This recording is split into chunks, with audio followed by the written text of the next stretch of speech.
Danantara itu sebagai sebuah lembaga, itu sebenarnya penting. Kenapa? Kalau di dalam istilah ekonomi itu ada yang namanya saving and investment gap. Jadi modal untuk membiayai investasi itu ada gap gitu ya, ada ketimpangan dari yang kita butuhkan dan keterbatasan kita.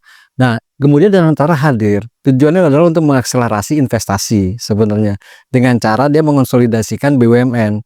Bagaimana dia mengonsolidasikan? Nanti Danantara ini kan lembaga publik. Makanya dia akan punya holding investasi dan holding operasional. Nah, holding investasi dan holding operasional ini nanti bentuknya adalah perseroan terbatas. Jadi kayak PT Pertamina, PT Pupuk kayak gitu. Nah, nanti di bawah holding ini nanti ada yang sekarang ini kita kenal dengan BUMN itu. Nanti akan dibagi-bagi tuh, Pertamina masuknya di mana, Bank Mandiri masuknya di mana, Bank BRI masuknya di mana gitu. Di holding-holding ini nanti pemegang sahamnya 99% adalah Danantara.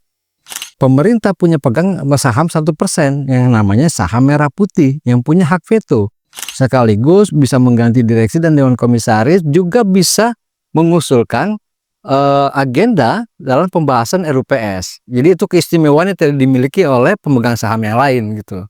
Nah, yang belum ketahuan nanti itu statusnya adalah kayak Pertamina, Bank Mandiri dan lain-lain.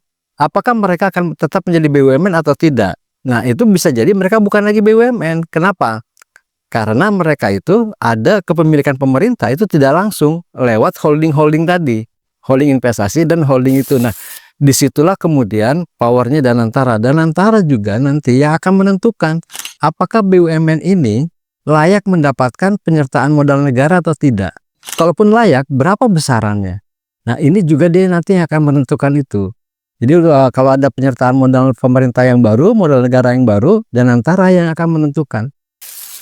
Tapi Danantara tetap saja dia badan publik yang nanti tetap menjadi objek audit Badan Pemeriksa Keuangan. Nah, cuman BUMN inilah yang tidak menjadi objek audit Badan Pemeriksa Keuangan kecuali ada tujuan tertentu. Tujuan tertentu itu artinya mendapatkan permintaan dari perangkat di DPR, dalam hal ini misalnya Komisi 6. Minta sama BPK untuk melakukan audit khusus.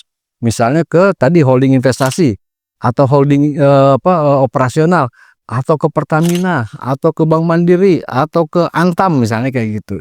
Nah, kira-kira gambaran kasarnya seperti itulah tuh Danantara sesuai dengan Undang-Undang Nomor 1 Tahun 2025 tentang BUMN.